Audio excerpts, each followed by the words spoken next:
What's up, Michigan fans? Welcome back to the Maize and Bluebeard podcast, your daily podcast for all things Michigan football, Michigan basketball, and all Michigan sports. I'm Chris, your host. Thanks for hanging out with me and taking time out of your day to talk a little Michigan Wolverines. We're going to, of course, start off with the daily update with Michigan and the transfer portal. Another target off the board, update on a former player of ours where they're visiting, and just update kind of on what's going on, if there's any updates at all to give. But we'll start there. And then we got some football to talk about. Hogan Hansen sat down with the media and had some interesting things to say. So we'll talk about what he had to say as we continue to gear up for that spring game on Saturday. And I'll update you on softball, how their game went. And, of course, we'll end it up with the question of the day results. All that and more on this episode of the Maize and Bluebeard podcast. Let's go blue, and let's get to it. Before I dive into my daily Michigan basketball transfer portal update for you, something interesting I just wanted to bring up and show you this graphic. Andy Katz recently did his top 10 national championships in the last, or champions in college basketball in the last 10 years, ranked them. And there's a familiar team at number 1, and that is your Michigan Wolverines from this year, the national champions. He put them at number 1, the best team. I have heard in the media over and over again, oh, this team, when you talk about best teams of all time or best national championship teams, no one will remember this Michigan team because they didn't have a great star, blah, blah, blah. And it reminds me a lot of when the Pistons, the going to work teams, were really good. And everyone said the same thing about them, and it's like, whatever. Finally, somebody in the media with some common sense. And what I love most of all is they always talk about how, oh, those Michigan barely beat the UConn team this year that wasn't even that good. They wouldn't stand a chance against the other UConn teams. And guess who they're in front of? The 2024 UConn team that everybody raves about, and all the other ones. You can look down the list. But I just thought that was interesting, pretty awesome, and a nice way to kick off this transfer portal update, to remind you that we just did that, and Dusty May just did that. So enjoy it and trust the dust. So the update today, the two big things that came out yesterday, another target off the board, Aiden Sherrill, the big man from Alabama, very talented. He is going to Indiana, so we will have to play against him. He's going to Indiana. This wasn't a real target for Michigan, I don't think. A lot of these are just the media saying, oh, they should go after this guy. He's a big name that left his school. Really the only one that we know Michigan has talked to for sure is Juke Harris. So, and they reached out to Ice Emery. Besides that, we don't really know anything for sure. So a lot of these are just guessing. We still got Andrew McKeever out there, who I think would be a great fit, but he's not visiting Michigan. He's visiting other places, including Iowa.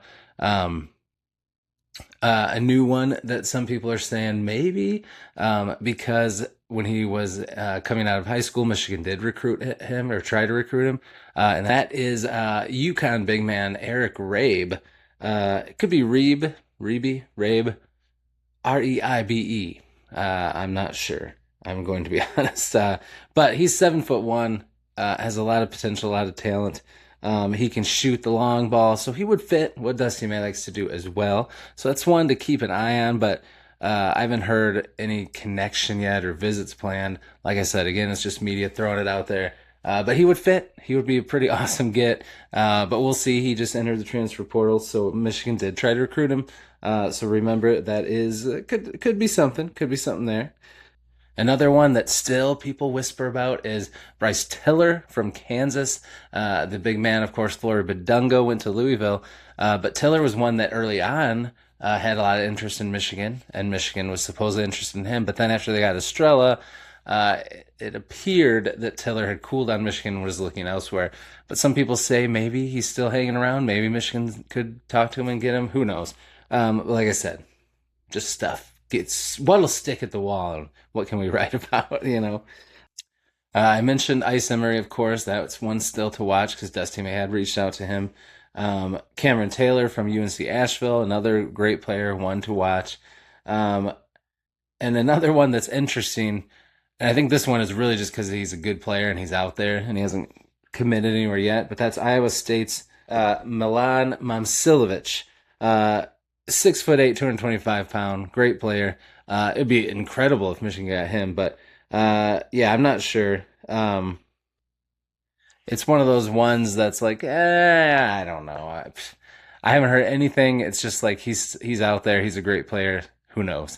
But so these are some players that people have mentioned. But like I said, Dusty May has said um, in interviews and stuff recently that he's not going out and just trying to throw money at all these big time players. He's looking for certain guys that fit his system and will fit the character guys he wants to bring in that are going to buy into the team concept and know their role and love playing together and have that chemistry just like they did last year. That's important.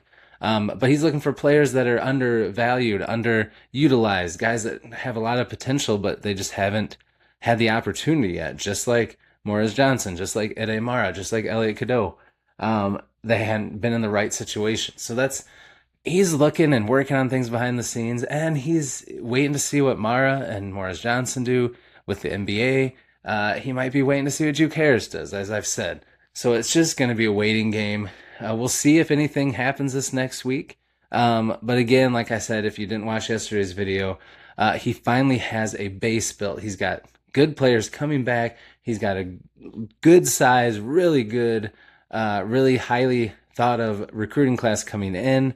So he has a base. He doesn't have to go out and just grab all the best transfer guys he can get to field the team like he had to kind of the first 2 years. So it's just a different approach, but remember to trust the dust. The only other info really that came out was that Winters Grady is visiting Minnesota. So we might have him playing in the Big Ten, which would be interesting to run up against him. So no big news again. Some new targets to add. Some same old targets still out there. Nobody hot and heavy connected to Michigan or got the crystal ball or any of that. So we'll just take it one day at a time and we'll enjoy the process. But what we really are going to enjoy is that national championship that's only a week old. It's just an infant still. Our championship, glorious enjoyment, is only a week old, and we get to do it for a whole off season. So enjoy it, trust the dust, and I will bring you any info when it comes. This episode of the Maize and Bluebeard podcast is brought to you by Second Heart Ministries. In a world where so many are overlooked, forgotten, and struggling to be seen, there's a place where they matter. At Second Heart Ministries, they serve veterans, the homeless, special needs families, those battling addiction, underprivileged children, and men and women behind prison walls, reminding them they are not alone and they are not beyond hope. But they can't do it without you. Maybe you can't give financially, and that's okay. But something as simple as hitting follow on their Facebook page helps them to reach the ones who need the most. Because sometimes the smallest act of support can change a life. Second Heart Ministries, giving hope, a second chance, and a second heart. You can find information about Second Heart Ministries in the description box down below. Go Blue. I cannot wait for the spring game on Saturday. So excited to see the football team back in action, even in a practice-esque setting. It's going to be a lot of fun. I'll have a video out that morning, kind of preview what I'm excited to see and what I'm looking for and all that stuff. Then during the game, the spring game, I'll be watching it with my son, but I will be on the Maize and Bluebeard Discord if you want to hop in there for the live chat during the spring game. And then afterwards, I will do a live post game just like we do after basketball games, and we'll talk what we thought about the spring game, and it's going to be a blast. So join me for all of those things. I'm looking forward to it, especially because I can't be there in person like I had hoped. But next year I will, and I'm going to have something special planned for this community, and I cannot wait. But anyway, as we get ready, Michigan's been making players available to the media, and this yesterday there's a very interesting one, and that was tight end Hogan Hansen, who I'm so excited about for this season. I've been pumped since Michigan got him. He has so much potential, but he just hasn't been able to stay healthy. But so far, he's impressing this spring practice season. He's looking really good. I'm excited about him and the whole tight end room. So let's hear what Hogan Hansen had to say. So first, Hogan Hansen started talking about the offense and how he feels like it fits him. He said, I think it fits my skill set pretty well. I like perimeter blocking, getting out on the edge, pin and pull, pulling, and stuff like that. I think it's intriguing because it's very explosive in the run, too. He said the tight ends as a group have watched a lot of Utah film, with the focus being on last year's Utah team under Whittingham and Beck, who of course are both in Ann Arbor now. He said, we watched a lot of last year's Utah offensive film because that's where Coach Beck and the staff are coming from. People like Dalton Kincaid who have played at Utah, stuff like that. But it's more just watching last year's offense and the tight ends. And he talked about how the whole coaching staff, including Freddie Whittingham Jr., the tight end coach, and Kyle Whittingham's brother, have had a positive impact on the group. He's Deacon Tonelli, who they also talked to. He had said they've been great. They push us really hard, but the way they teach is very simple and clear. When you're wrong, you know you're wrong. When you're right, they praise you. The connection is good, and I love hearing that. That is huge. When you know you're wrong. I mean that right there, that phrase that Deacon Tonelli said should make all of us just go, hallelujah, hallelujah. You know what I'm saying? Listen to it again and just think about it. Well, first of all, they push us hard. I love hearing that. But the way they teach is simple and clear. When you're wrong, you know you are wrong. When you're right, they praise you. So that sounds simple, but let's think about under Sharon more. People were doing stuff left and right they shouldn't have been doing. There was favoritism. There was looking the other way.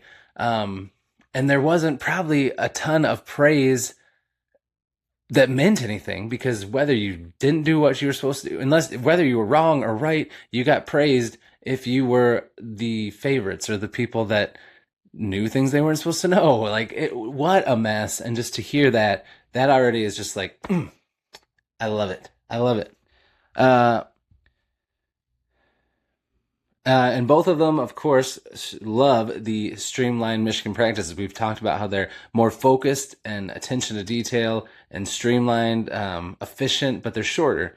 They said, I would just say that they expect things, this was Hogan Hansen, they expect things to be a certain way, and when they're not, they're going to get on our butts about it. I love that. I love it. But other than that, they're going to build us up and try to have good energy at all times. Never have any lull in practice, always high-fiving each other, keeping the energy up.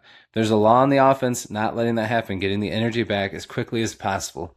So I just love, every time you hear them talk, you can take away these nuggets, and it's like, they're just like the perfect combo of what you want a coaching staff to be. Like, you want coaching staff to be, to care about the players and to connect with them and have the players enjoy being around them. But you also want them to get after them and light a fire under their butt if they need it, and push them to be disciplined and always give 100% effort. And they just walk that line, this whole staff, so well. They're energetic and positive and fired up, but they're going to get after you and get on your butt if you mess up. And I love that. We talked about if it's been hard to pick up the offense, because we've talked about how Beck throws a lot of formations and stuff at the opposition. That it can be dense for a defense to pick up, but that it's player friendly for the offense. So they asked him if that was true and how that's been going. And Hogan Hansen said it's definitely been in phases. We did not jump into making it super complicated on day one. Started very bare bones, and it's been a slow progression week by week, which is a brilliant way to do it. Just start with the basics so you get that down, and then keep adding on layers. That's a brilliant way to do it. I love it. And he said, despite the changes and, having more of an explosive pass game and all of that, the physicality and run game will remain a staple of what they want to do on offense. He said, I think we're going to be very dominant. Physicality. Oh, so Deacon Tonelli, I'm going back and forth here on what I put. Deacon Tonelli said, we're going to be very dominant. Physicality has always been a thing here. We're going to see it in the pass game, but the main thing is We're going to be seen in the pass game, but the main thing is dominating in the run game. When it's time to make a play, we will make a play. We've had stretches where we throw a long ball, then have an option fake. Bryce keeps it for a big play. It's hard to stop when you don't know what's coming. Everyone on the field can make a play. Receivers, running backs, quarterback, tight ends. You have to stop both sides, so we are explosive. I love it. And then they talked about something that I think is huge, is they talked with Hogan Hansen about his injury history and how the offseason went and how things are going. So again, last season he only was able to play in 4 games, which is crazy. He said, I was coming off a shoulder injury at the beginning of the season, and then a little bit of a soft tissue injury during and throughout towards the end of the season too. It's the healthiest I've been, honestly, right now since I've been here, participating in all of spring ball and just trying to build off that. So yeah, definitely had some health problems last year, but feeling great going into this year. He said, I'm just excited to be healthy and go out and play without any limitations. I'm excited to get back to it and build off my freshman year. Because remember, his freshman year, he had 7 catches for 78 yards and a touchdown. Looked really promising, carved out a nice little role behind Colson Loveland and the other guys that were there. And we were all excited about him. And then he's had injuries since then. So he said, last year wasn't the greatest year, how I saw it play out for myself. So just scratch all that. New offense, new staff. I'm going to go out and I'm going to get it. And they talked about there's so much hype with the wide receiver room, and he said he wants to carve out his own spot as a pass catching option in the offense who can do it all. He said, this is definitely a season I put in a lot. I want to succeed this year, and I think I can. I think I can do it all, especially in this offense. It's explosive in the run and pass, so whether that's blocking on the perimeter, running down the seam, going up and catching the ball, I'm excited to be healthy and contribute. So I love all of that. I love this tight end room. I mean, and when you think about Utah, they've had so many great tight ends, and I'm just excited to get back to Michigan having a great tight end room, using the tight end. I think we've got some really good options in there. I think they're all great, and I think we have some great freshmen coming as well. So I'm excited to see how it goes, but especially excited for Hogan Hansen after all his injury issues after a great freshman year. If he can get back on track now and just become the stud we thought he could be, it will be huge for this offense, and I cannot wait to see how it all goes. Michigan baseball and softball both had their midweek games. They got through their first ones, of course, with Michigan softball beating Central Michigan, Michigan baseball beating Toledo, but then they were supposed to play another game, and that got canceled due to weather. So now Michigan will not play Eastern Michigan. That game's canceled. Michigan softball will not play Bowling Green. That's also canceled due to weather.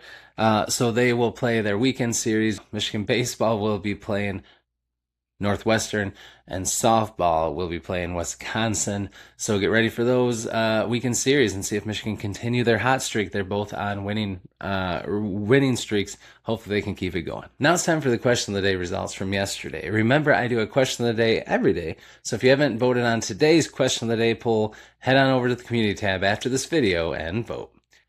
Yesterday, since we are, of course, excited for the spring game, I asked which player, maybe that you haven't heard a ton about or that's not a locked-in starter or a big name the media is talking about, which player is going to surprise and flash and show us something on Saturday to really get themselves in a good position to move up the depth chart maybe come fall camp. And your options that I chose, there are 3 that I am very intrigued about, and I'll tell you why as I name off each one. Wide receiver Jamar Browder. He is the one that intrigues me the most. I think Travis Johnson's gotten mentioned a lot, so he's obviously cooking. I think him and Celestia Moore are going to have a big part in the offense. And Kendrick Bell, I feel like he always gets talked about every spring, and then he makes a couple plays during the season, but it never transfers a lot. So I almost said him, but the one that I would love to see pop off would be Jamar Browder. Yeah, he's got the size. He's got, he was great in high school, and I just feel like he didn't get a shot under Sharon Moore. So I'm excited to see him on in the spring game and see if he makes any big catches. Because with that size and that potential, I'd love to see Whittingham and company get something out of him. So we'll see. So he is an option you could have picked. The other is Josiah Edmond. Maybe this one's not as, wouldn't be as much of a surprise because lately he's been making noise in practice, and a lot of media has been talking about him looking really good, flying around, looking great in the defensive backfield. So you could pick him. Jonathan Brown is a player I really want to see because with Micah Capana's injury, they really need someone to step up for that fourth running back role because last year we saw how important that was with injuries. You never know. So Jonathan Brown is an incoming freshman running back, 3-star, but he had a great high school career. He looks really good, and he's got some swag. He recently put out a post that said, "Keep sleeping. I like it that way." Basically, keep sleeping on me, and I like it that way. I like playing with a chip on my shoulder. So I'm excited to see if he can show something in that spring game.